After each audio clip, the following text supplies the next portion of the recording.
I was 27 when my parents decided to ruin my life. I wish I could say that came out of nowhere, that it was some wild twist in an otherwise normal family dynamic. But the truth is, the signs were always there. You don't just wake up one morning and sabotage your own kid's life unless something's been broken for a long time. My name's Bradley, and I grew up in a house where success wasn't something to be celebrated. It was something to be resented, especially if it wasn't theirs. My dad, Mark, was the kind of guy who measured manhood by how loudly you could shout someone down in an argument. He was a high school football star who never made it past his hometown, and he wore that like a badge of honor, like the world had cheated him out of something. My mom, Karen, yes, unfortunately, that's actually her name, played the loyal wife role to the point of absurdity. She acted like my dad's word was gospel, even when he was spewing nonsense. They were the kind of parents who believed respect was owed, not earned. And if you ever dared to question their authority, well, let's just say you were getting too big for your britches. Growing up, I learned early that praise was a scarce currency in our house. You didn't get a good job for bringing home straight A's. You got a reminder that plenty of kids do that, and a question about why I hadn't taken on more extracurriculars. When I landed my first job in high school working weekends at a local hardware store, I used to be proud walking in the front door with my little envelope of cash. My dad would barely look up from the TV. "Hope you didn't screw up the register again," he'd mutter, half joking, half not.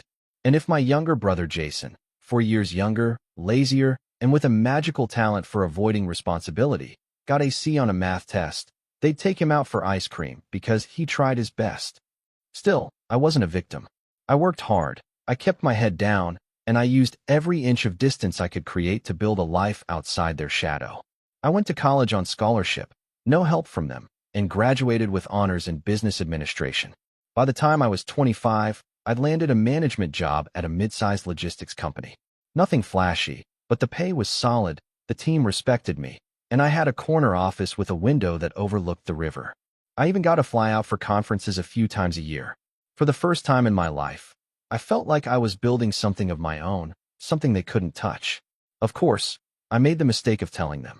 It started with small things, as it always does. My mom would call me and make snide little comments like, "Must be nice to sit in an office all day while real people do the hard work."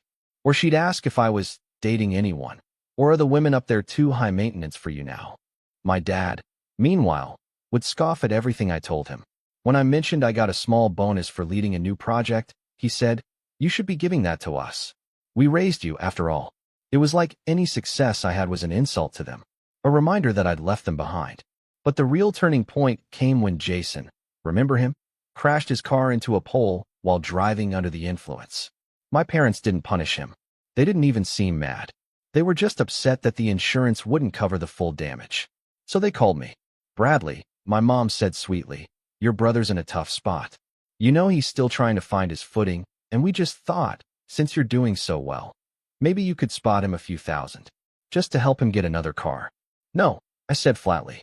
"I'm not paying for his screw-up." There was a long pause. Then my dad got on the phone. "You think you're better than us now, huh? Sitting up in your glass tower? You wouldn't have any of that without us." I could have hung up. I probably should have. But I didn't. I was tired. Tired of pretending we were a normal family.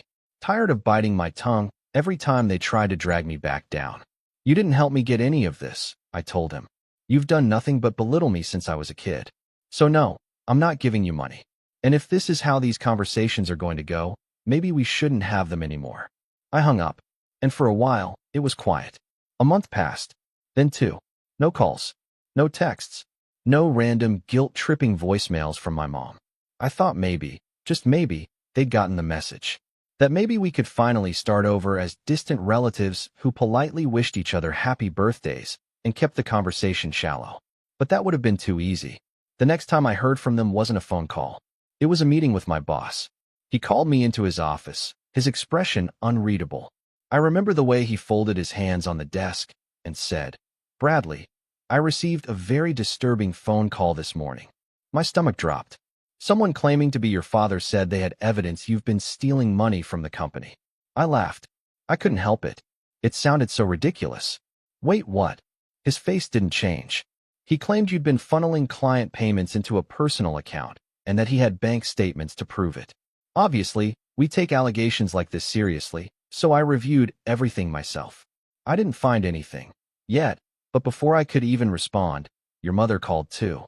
She said you'd confessed to her in tears and begged her not to tell anyone. My mouth went dry.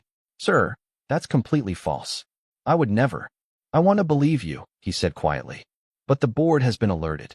There's going to be an audit. In the meantime, we have to suspend you. Effective immediately. I didn't even hear the rest. It was like white noise washed over everything. I stood up. I nodded, numb, and walked out of that building in a daze, my ID badge still dangling from my neck like a joke. My coworkers stared at me as I passed. Some gave me sympathetic looks. Others avoided my gaze. I sat in my car for an hour. I didn't cry. I didn't scream. I just sat there, replaying every interaction I'd ever had with my parents, trying to understand how we'd gotten here. And then I called them. My mom answered on the second ring, her voice sugary sweet. Bradley, how are you? You called my job, I said. You told them I was stealing money. Are you out of your mind? There was a pause. Then, in the background, I heard my dad say, put him on speaker. She did. Bradley, my dad said, we were just trying to help. You've been so full of yourself lately. Someone needed to bring you back down to earth. I blinked. You ruined my career. You think this is some kind of lesson? You'll bounce back, he said. But maybe next time, you'll remember where you came from. I couldn't breathe. I couldn't speak.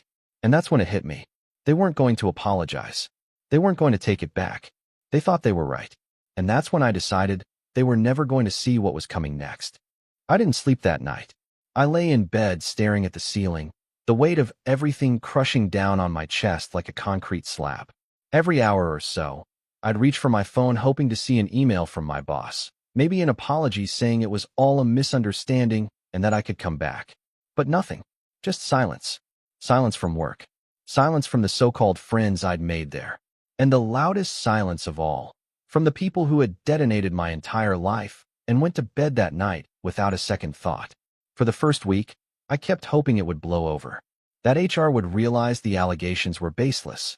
That someone, anyone, would take my side. But the truth was, when someone accuses you of something that's serious, especially when it comes from your own parents, it sticks. My work email was locked. My company card frozen. The few colleagues I texted gave me dry responses or ghosted me altogether. I could feel the walls closing in. That weekend, I got a call from Jason. I stared at his name flashing across the screen for a good 10 seconds before answering. We hadn't spoken since I'd refused to pay for his DUI wreck. He was the golden boy, the favorite, the one who could burn down the house and somehow still be handed a trophy. Brad, he said, casual as ever. Man, you okay? Mom told me you were having a rough week. Rough week? Like I caught the flu or something. You mean the part where they lied to my boss and got me suspended? I asked flatly. He whistled. Yeah, that was messed up. But, they were just trying to help. I almost laughed. Help?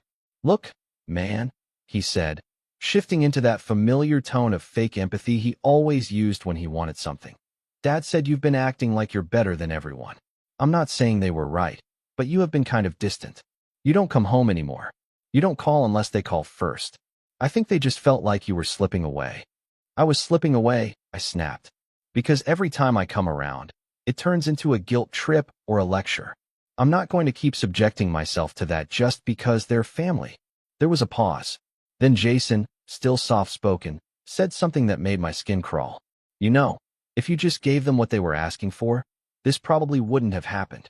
I didn't even respond. I just hung up. And that was when I realized this wasn't just about the phone call. This was about control. About a family so threatened by my independence that they had to destroy it to feel powerful again. I wasn't their son. I was their success story, and if I stopped playing along, they'd rather see me ruined than proud. The audit at work dragged on. I was put on unpaid leave while the board sorted through every expense report, every client invoice, every travel receipt I'd filed over the past 2 years. It didn't matter that I had nothing to hide. The accusation alone was enough to blacken my name. I couldn't even walk into a coffee shop without wondering if someone had heard about that manager who embezzled funds and got caught. My landlord was sympathetic for the first month. But by the second, I was dipping into savings to keep the lights on. And by the third, I was selling my PS5, my spare monitor, even the expensive watch I'd gotten as a promotion gift. I was hemorrhaging. I applied for jobs, dozens of them, but references were impossible. The HR department at my old job wouldn't give a clear answer to recruiters, just that I was under review and not currently employed. In the business world, that's code for don't touch this guy. By month 4, I was driving Uber at night just to cover groceries. And then came the wedding invitation. No, not mine. Jason's. I got it in the mail like a slap to the face. A glossy card with golden trim, all frills and fake smiles. You are cordially invited to the union of Jason Miller and Danielle Roberts. The envelope had a handwritten note from my mom. We hope you'll come. It would mean a lot to the family. I stared at it for 10 minutes before dropping it in the trash. The irony was almost poetic. Jason, who still lived at home, who'd never held a job for more than 6 months, who blamed everyone else when things went wrong. He was moving forward, getting married, celebrated. And I was a pariah, the black sheep, the accused. But here's the part that really broke me. 3 days later, I got a voicemail from my mom. "Bradley," she said, her voice syrupy sweet. "We were thinking it might be best if you didn't come to the wedding, just to keep the peace. You understand, right? Jason's boss will be there, and we don't want any awkwardness." I didn't throw my phone, though I wanted to. I sat there in the dark, my hands shaking, listening to that message over and over. We don't want any awkwardness. Like I was the one causing problems. Like I was radioactive, uninvited from my own brother's wedding because I was inconvenient to look at. That was the moment something snapped in me. This wasn't just emotional neglect anymore. This was character assassination. A slow, calculated unraveling of my life from people who were supposed to love me. And still, I didn't retaliate. Not yet. Instead, I started documenting. Every text, every voicemail, every bank statement. I gathered everything. Proof of my clean work history, emails from clients praising my leadership, performance reviews. I submitted an official written statement to HR, complete with timelines and attached files. I wrote out what had happened with cold, surgical detail, who called, what was said, and when. I knew it wouldn't erase the stain, but I had to fight it, even if no one ever read it. But even then, they weren't done. I found out from an old coworker that my parents had come in person to my former office building. They showed up during a lunch hour, handed a folder to the front desk, and asked if they could speak with someone in management. Inside the folder were edited bank statements. Fabricated, forged, documents that made it look like I had transferred funds to a personal account. Thankfully, the company had already begun verifying everything with accounting and saw the discrepancies. But the intent was clear. They were trying to destroy me. It wasn't about humility. It was about power. I finally reached out to a lawyer, a friend of a friend who specialized in defamation and workplace retaliation. I met him in a dingy downtown office, wearing a button-down shirt I'd ironed 3 times to make it look presentable. I was exhausted, broken, and borderline out of money. But I had one thing left. Rage. "You have a case," he told me after listening to everything. A strong one. And suddenly, for the first time in months, I felt a flicker of control return. But before I could even file the suit, there was one more betrayal waiting for me. It was a Thursday afternoon. I was home, jobless and halfway through a bowl of instant noodles, when there was a knock on the door.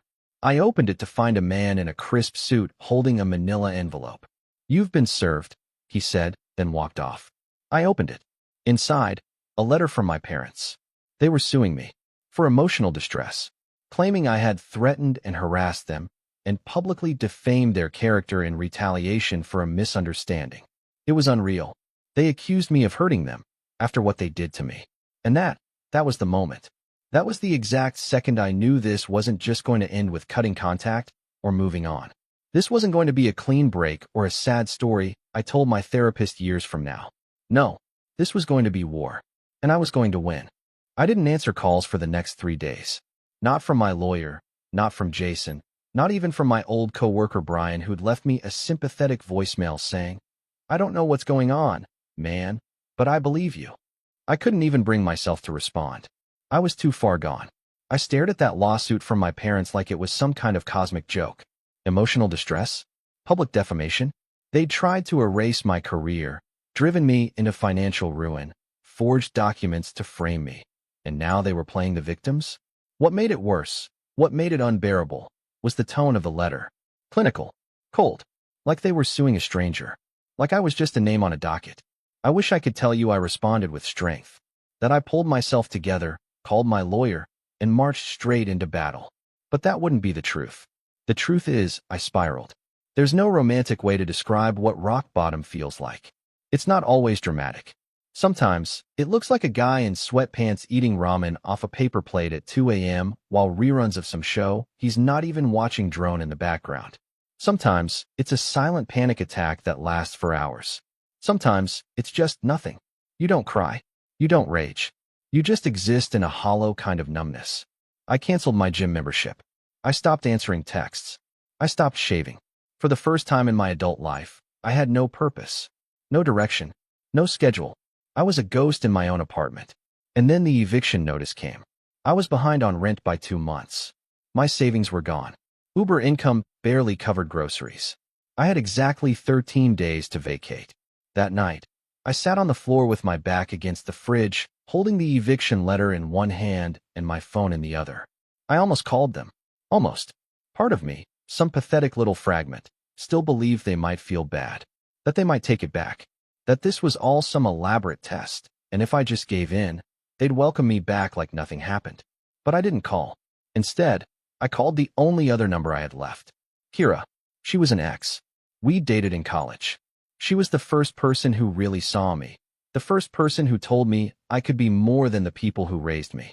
We broke up because life took us in different directions, but we stayed on friendly terms. She lived about an hour away, and I knew she had a guest room. I didn't expect her to say yes. Honestly, I expected her to hang up after I explained what had happened. But she didn't. She listened. Every word. And when I finally ran out of things to say, she just asked one question. Do you want to sleep on the couch or the guest bed? I broke down. That weekend, I packed everything I could fit into 2 suitcases and a couple of trash bags. I left the rest.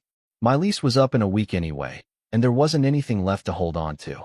I took one last look at that apartment, my first place on my own, the place I'd celebrated promotions, hosted game nights, built a life, and walked away. Kira welcomed me in without fanfare. No pity, no judgment. Just a quiet house, a clean bed, and a little folded towel on the nightstand. She didn't ask me to explain anything again. She just let me breathe.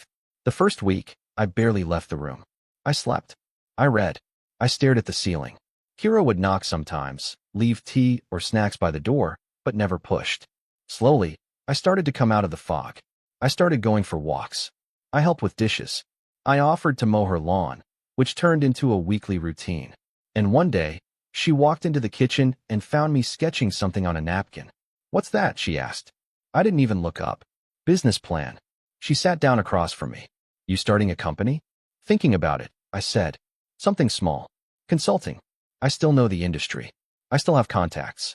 Maybe not corporate ones, but mid-level teams, logistics, warehouse analytics, inventory efficiency. I could help startups streamline their supply chains, run leaner, maybe even remotely. She nodded. You'd be great at that. I looked up at her. You really think so? She didn't hesitate. I know so. That night, I opened my laptop for the first time in weeks. At first, it was slow. I started with a Google document, then a spreadsheet, then a list of potential clients. I reached out to a few people I used to work with, quietly, cautiously, just to feel things out. A former vendor I'd worked with messaged back, enthusiastic and supportive. He said he'd been looking for someone just like me to help revamp his inventory system. We hopped on a Zoom call. I walked him through a few fixes for free. He insisted on paying me. Said I saved him $2,000 in just an hour. That night, I built a logo. Nothing fancy. Just my name, clean font, and a tagline. Clarity.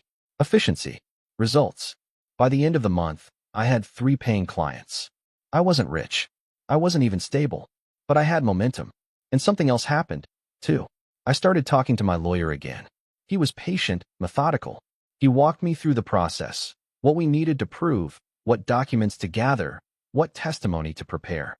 We filed a counter to my parents' ridiculous lawsuit, and he assured me we had a far stronger case. I wasn't just defending myself anymore. I was going on the offensive. We filed for defamation, malicious interference, and emotional damages. And the best part? We subpoenaed phone records, emails, and financial statements. Every lie they told would have to be defended under oath. Meanwhile, I kept working. Kira helped me design a website. I joined freelancer groups. I started getting referrals. Word spread. I offered results, not fluff. No bloated proposals, no unnecessary jargon. Just clean, efficient systems that saved small businesses money. I became the guy they called when things were messy and margins were tight. I moved out after 4 months. Rented a small apartment near Kira's place. Nothing fancy, 1 bedroom, old carpet, weird stain on the ceiling. But it was mine. I bought a second-hand desk, set up a corner workspace, and taped my logo to the wall above it. Clarity. Efficiency. Results. 6 months after rock bottom, I had 12 clients, a functioning business, and enough cash flow to pay myself a modest salary. But I hadn't forgotten. Not the phone call. Not the laughter in my dad's voice. Not the voicemail from my mom telling me I wasn't welcome at my own brother's wedding. And definitely not the forged documents. My lawyer called me one afternoon while I was working on a logistics blueprint. "Bradley," he said, voice calm. "Their case is unraveling. We got the call recordings." I froze. "Call recordings? Your former employer records incoming calls. Not all of them, but some. They had the original conversation between your father and the HR desk. He introduced himself as a whistleblower and claimed you had confessed to him. But more importantly," he paused, he laughs at the end of the call. "Says, that ought to take him down a peg." My heart thudded. It wasn't just vindication. It was proof. Proof that they'd done this with intent. That they weren't trying to help. That they wanted me to fall. We also got confirmation that the edited bank statements came from a printer in their home, my lawyer added. "One of your former coworkers recognized the formatting. We traced it back. It's enough for a criminal investigation if you want to go that route." I didn't answer right away. I looked around my apartment. The desk. The logo. The schedule I'd built. The stack of client folders on my bookshelf. I had built a life from nothing. And now, I had the power to end the people who tried to erase me. But not yet. No, I wasn't done setting the stage. Because the next step wasn't just legal. It was personal. And I had one final card to play. The day I decided to go through with it, the sky was gray, like the universe itself was holding its breath. I was sitting in my apartment, still modest, still a little cramped, but now filled with the quiet hum of purpose. My laptop buzzed beside me, a fresh contract sitting in my inbox from a new client across the state. It had taken months of slow, painful rebuilding, but I was finally out of the hole they'd dug for me. I had cash in the bank. My reputation was quietly mending. My clients trusted me. More than anything, I had something I hadn't felt in nearly a year, leverage. And that meant it was time. Time to stop surviving and start strategizing.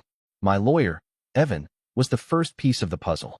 He was calm and unshakable, a man who never raised his voice even when he was about to ruin someone in court.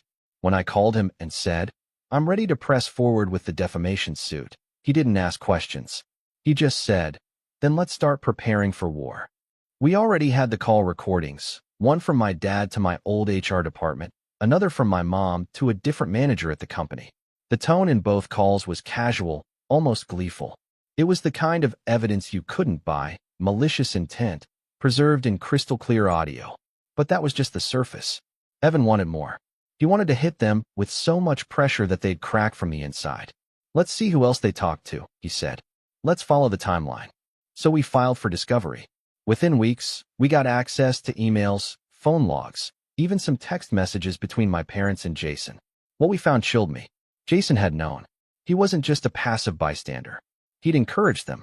One text from my dad to him read, "He's getting cocky. Might be time to humble him." Jason replied, "Do it before the wedding. Don't want him showing up and making things about himself." I sat in my car reading that message over and over, my knuckles wide around the steering wheel. I'd expected resentment, sure.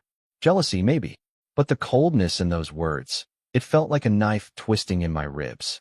And yet, it confirmed something crucial. This wasn't just about pride. This was planned. With that confirmation, Evan filed a formal claim for damages, citing malicious conspiracy and intentional interference with business relations. We named both of my parents and Jason. But the lawsuit was only part of it. I didn't just want legal revenge. I wanted personal revenge. I wanted them to know exactly what they threw away. And I wanted them to watch it grow into something they could never touch again. So I started laying the real groundwork. The first step was visibility. Until now, I'd kept my business quiet, intentionally low profile to avoid attracting attention. But now I wanted everyone to see it. I hired a designer to overhaul my website. Clean, professional, sharp. I paid for branding consultations, updated all my social media profiles, and launched a weekly blog on supply chain innovations that quickly picked up traction in a couple of niche circles. Then, I reached out to a podcast host I'd met years ago at a logistics conference. We'd shared a drink and exchanged business cards, and I still had his number. When I called, he remembered me instantly. Bradley Miller? From the Atlantic Freight Summit? You were the panelist on real-time inventory tracking, right? That's me, I said, smiling. I've been working on some independent projects. Wondered if you'd be open to a guest interview. Absolutely. Name the day. 2 weeks later, the podcast dropped. It was called The Supply Chain Solution, and it had a modest but loyal following. My episode was titled From Collapse to Comeback: How One Consultant Rebuilt After Corporate Fallout. I didn't name names. I didn't air dirty laundry. But I spoke truth. I talked about false allegations, being sabotaged by people I trusted, rebuilding from scratch, and helping others do the same. I framed it as resilience, strategy, leadership under pressure. But those who knew the story, my family, they'd hear every word as a dagger.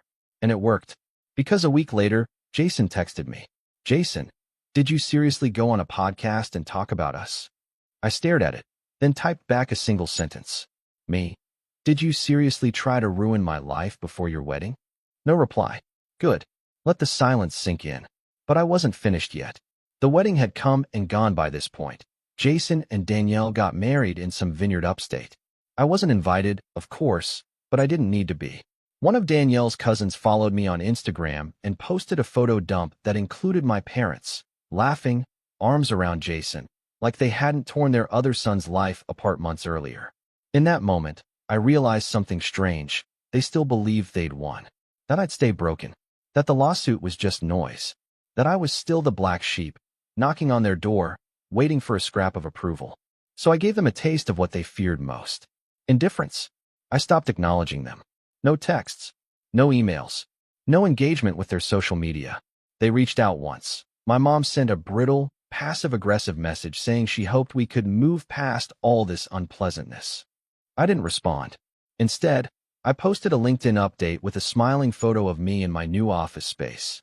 Yes, I'd just leased a small suite downtown to meet with clients.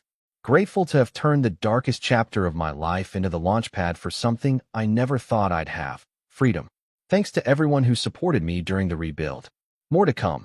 It got 19,000 views, including one from my father. Don't ask me how I knew. I just knew. Someone told him. Someone showed him. That's the thing about people like him. They always keep tabs on what they hate. Meanwhile, Evan had set our court date. I wasn't just suing for defamation anymore. We'd added damages from lost wages, reputational harm, emotional trauma, and punitive action for the forged financial documents. My old company, realizing the liability, offered me a quiet settlement. It wasn't huge, but it was enough to acknowledge wrongdoing, and enough to fund the next stage of my business growth. And with that growth came more power. I hired a part-time assistant. I spoke at a logistics summit. I was invited to consult for a mid-sized freight company, who offered me double what I used to make in my old job. And still, I stayed quiet, because I wanted them to wonder what was coming, to feel the weight of not knowing. And then, finally, came the opportunity I'd been waiting for. A friend of mine, Trevor, reached out. He was a partner at a real estate agency, and they were helping a client sell a house. It was large, old, and located in a familiar part of town. He sent me the address. It was my parents' house. They were selling. Downsizing, apparently. Whether it was legal costs, stress, or financial strain, I didn't know. But they were quietly putting it on the market. Trevor added one more thing. They're not listing it publicly yet. Seller's request. But if you're interested, I can get you in early. I stared at the address for a long time. I thought about the front porch where I'd been scolded as a teen. The living room where they laughed at my college plans. The kitchen where I'd once tried to show them my first paycheck, only to be told I was still just a boy. And slowly I smiled. Because now I was the one knocking. The day I walked through the front door of my parents' house again, it was empty. No family photos on the walls. No coats hanging by the entrance. No fake plants on the windowsills. Just dust and echoes and the lingering smell of stale coffee. It had been almost a decade since I'd stood in that living room. But I remembered everything. Every chipped corner of furniture, every creaky floorboard, every place I'd once felt like a visitor in my own home. Trevor met me by the fireplace, clipboard in hand. "It's under market value," he said quietly. "They're desperate to sell fast." I raised an eyebrow. "Why?" "Rumors of mounting debt. Lawsuit pressure. I think your name might have spooked them." I gave a small, dry laugh. "Good." The tour was brief. I didn't need to see the whole place. I already knew the layout better than I knew my own apartment. This wasn't about falling in love with a property. It was about symbolism. It was about walking through the place they used to control me and knowing that this time, I held all the cards. I bought it that week. Cash deal, no contingencies, through an LLC with my assistant as the listed agent. They never knew it was me. Not at first. But we'll get to that. While the paperwork processed, the defamation trial moved forward. It was slower than I liked. Depositions, motions, delays. But with each passing month, the pressure built. Evan was relentless. He dragged out every document, every message, every lie. He had my parents on tape, in print, and on record contradicting themselves. And then came the hearing. We sat across from each other in a small courtroom. My father wore a crumpled suit. My mother clutched her purse like it was a lifeline. Jason was nowhere to be seen. He distanced himself once the subpoenas hit his doorstep. I wondered if he thought ghosting would save him from accountability. It wouldn't. Evan presented our case with brutal clarity. The recordings of their calls to my former employer. The fabricated bank statements traced back to their home printer. The emails and text messages between them and Jason, laced with smugness and spite. My job loss. The mental health toll. The financial collapse that followed. They tried to argue it was a misunderstanding. They tried to paint themselves as concerned parents who'd overreacted. But the evidence shredded their narrative. I didn't speak much. Just once, when the judge asked if I had anything to say.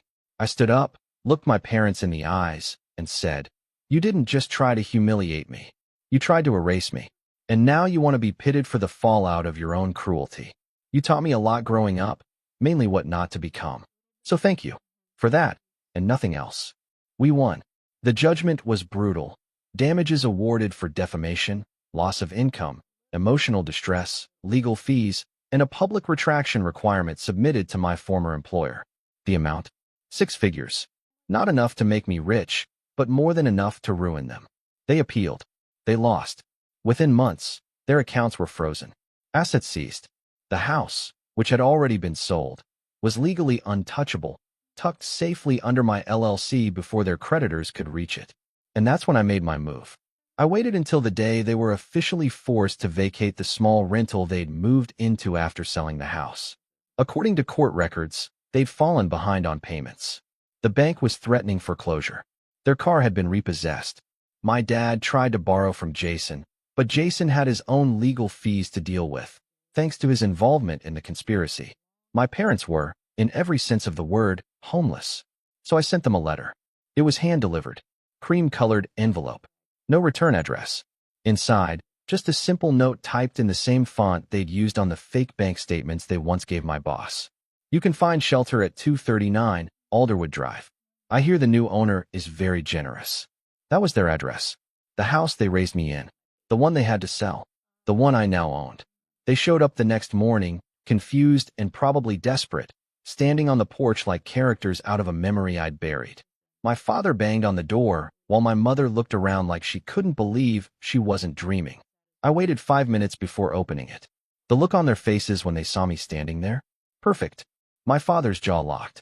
My mother blinked rapidly. Neither of them spoke first. I stepped aside, just enough for them to see into the entryway, the polished floorboards, the repainted walls, the absence of any trace of them. I leaned against the doorframe. "You're trespassing," I said calmly. "You bought the house?" my mom whispered. "I did." "But why?" my dad snapped, suddenly angry. "What kind of sick game are you playing?" "No game," I said. "You tried to take everything from me. Now I own the walls you used to control me in." "This isn't right," my mom choked out. "We're your parents." "No," I corrected. "You were people who gave me life, and then did everything in your power to ruin it." That title, parents, you lost at the day you picked a vendetta over your own child. I closed the door. They didn't knock again. I watched through the peephole as they stood there for a few minutes, exchanging heated whispers. Then they walked away, shoulders heavy, heads low. I never saw them again. Jason sent me an email about 6 months later, something vague and half apologetic. He said he regretted getting caught up in all the drama and hoped we could move forward. I didn't reply, because some things don't deserve closure. Today, my business is thriving. I have 6 full-time employees, a waiting list of clients, and a quarterly newsletter with thousands of subscribers. I'm mentoring young professionals who remind me of myself before the collapse, hungry, hopeful, and looking for guidance from someone who's walked through fire and come out whole. I still drive past the house sometimes. I rent it out now, to a sweet couple with 2 kids and a golden retriever. They've painted the shutters blue, planted a small garden in the front. The laughter that spills from their windows feels like a cleansing. Sometimes, I park across the street and watch them for a few minutes, just to remind myself that home is no longer a place of bitterness. It's a place of healing, a place I reclaimed, a place I won. And every time I get out of my car and walk away, I do it with my head held high, not because I destroyed them, but because I didn't let them destroy me. I didn't burn the bridge. They tried to drown me under it, and I learned how to build my own.